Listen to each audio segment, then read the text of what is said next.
On July 23rd of this year, the mayor of New York City sat down and wrote a message to the wealthiest people in this city. It read like a taunt, though. One day later, it stopped being funny. Let's back up. Zohran Mamdani was a state assemblyman from Queens that almost nobody outside Albany could have picked out of a lineup 12 months ago. In June of last year, he beat Andrew Cuomo in a Democratic primary that every professional in the state told him he would lose. He won in November. He took office in January. The thing he ran on over and over was simple. The people at the very top of this city were not paying their fair share. So, on tax day, April 15th, he stood next to Governor Kathy Hochul with two economists behind him and announced it. A surcharge on second homes worth more than $5 million, the ultra-wealthy global elites. $500 million a year for parks, libraries, schools. May 27th, the state legislature passed it. July, it took effect. July 23rd, he posted the taunt. July 24th, his Department of Finance uploaded a searchable file to the internet. Not a policy summary, not a total. Names, home addresses, hundreds of thousands of them. Reporters did the obvious thing. They typed in names they recognized. Taylor Swift came up. Her Tribeca property sits under an entity called Euro Tribeca LLC. Anna Wintour came up. Darren Aronofsky, Deepak Chopra, Gay Talese, a trust belonging to the late Morley Safer of 60 Minutes, a revocable trust connected to Woody Allen. Cynthia Nixon. Cynthia Nixon campaigned for this mayor. She stood on stages with him. Now her address was sitting in a searchable public file with his department's name on it. Here is the question I had reading the first day of coverage. How many homes was this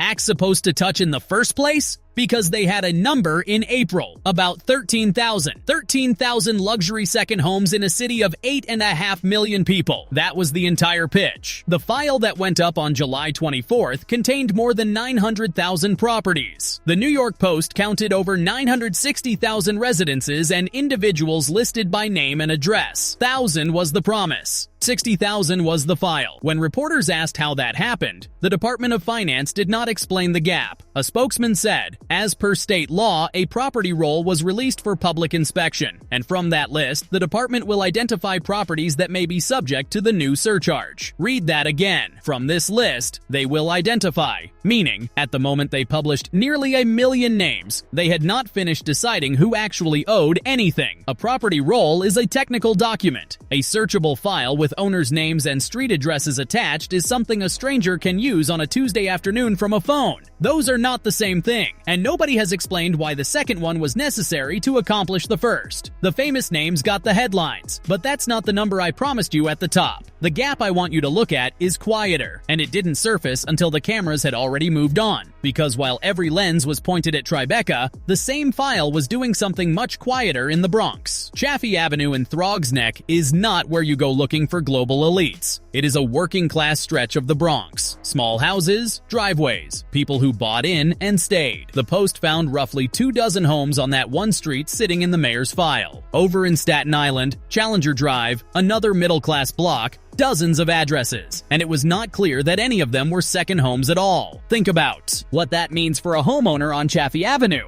You did not get a phone call. You found out the way everyone else did, from the news, that your name and your street address are on a city list about people with luxury vacation properties. You own one house. You've owned it for 30 years, and your front door is now in a public database, searchable by anyone with a phone. David Carr is the Republican minority leader of the city council out of Staten Island. His own condo turned up in the database. He called the release reckless and foolish and predicted thousands of people on the list would end up contesting their inclusion. You'd expect that from a Republican. Here's the one I point at. Gail Brewer represents District 6 on the Upper West Side. Democrat. Her brownstone was on the list, and she said, out loud, "On the record, I have been living in my place 365 days a year since 1984. So this whole list must be messed up." That's a Democrat council member, using her own front door as evidence that the mayor's file is garbage. Who checked this before it went online? The department has said nothing. James Whelan, who runs the Real Estate Board of New York, made the structural point. The sheer scope of the list undercuts the way the mayor sold this thing in April. He pitched it as a levy on second homes worth more than $5 million. The database swept in condos and co-ops starting at $1 million. In New York City, $1 million is a normal two-bedroom in a lot of neighborhoods. Nobody on Chaffee Avenue is a global elite. They are people whose houses appreciated while they lived in them, which used to be considered a success story. But a bad spreadsheet is a mistake. Where this list came from is a different problem. This did not start in a spreadsheet. It started with a camera. Back in April, when Mamdani announced the surcharge, he did not do it from City Hall. He filmed the announcement standing outside a building where Kay and Griffin owns a condo, and the video named Ken Griffin directly. The backdrop was Griffin's Midtown penthouse, the one that sold for $238 million, the most expensive home ever sold in this country. That was not a policy rollout. That was a man's home on camera with his name attached. Griffin runs Citadel. Citadel's people responded with a number worth sitting with. Griffin, along with the firm's principals and team members, paid nearly $2.3 billion in city and state taxes over the past 5 years. Mark Rowan runs Apollo.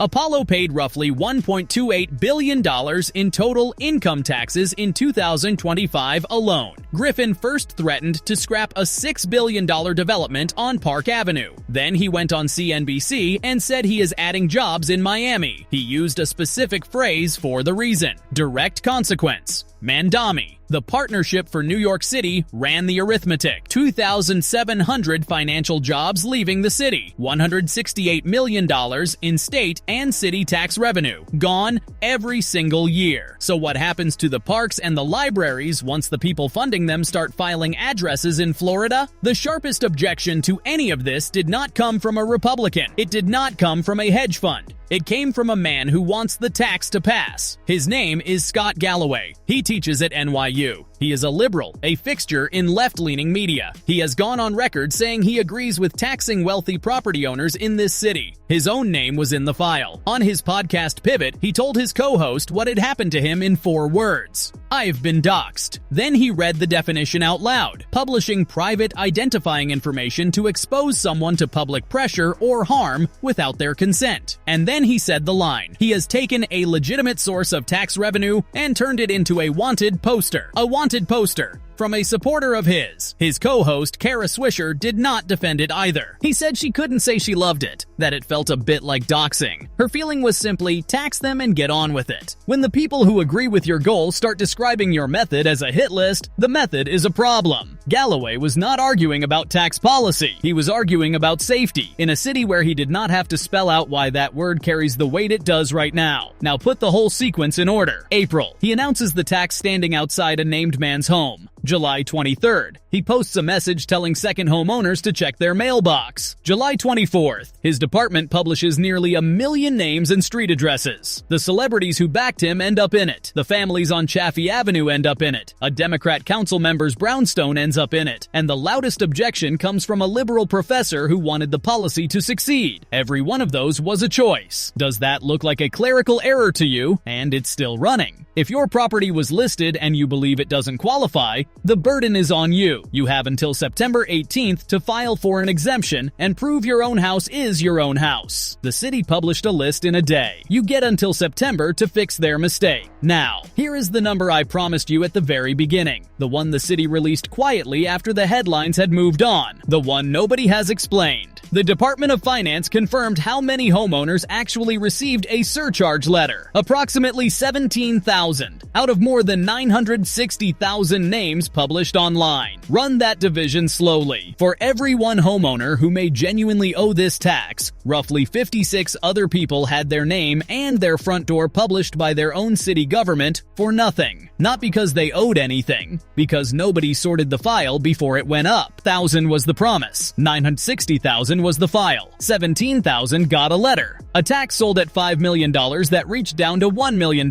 a list sold as targeting. Global elites that landed on Chaffee Avenue in the Bronx. That's not a tax on the ultra-wealthy. That's a filing cabinet left open on the street. Most people watching the evening news heard the words luxury second home tax and assumed it had nothing to do with them. You now have the number. What was the moment it clicked for you? The 960,000 names? The 17,000 letters? Chaffee Avenue? Leave it in the comments. I read everyone. If this breakdown gave you the number the nightly news didn't, hit that like button and subscribe if you haven't yet, because the next one is already in the works. See you then.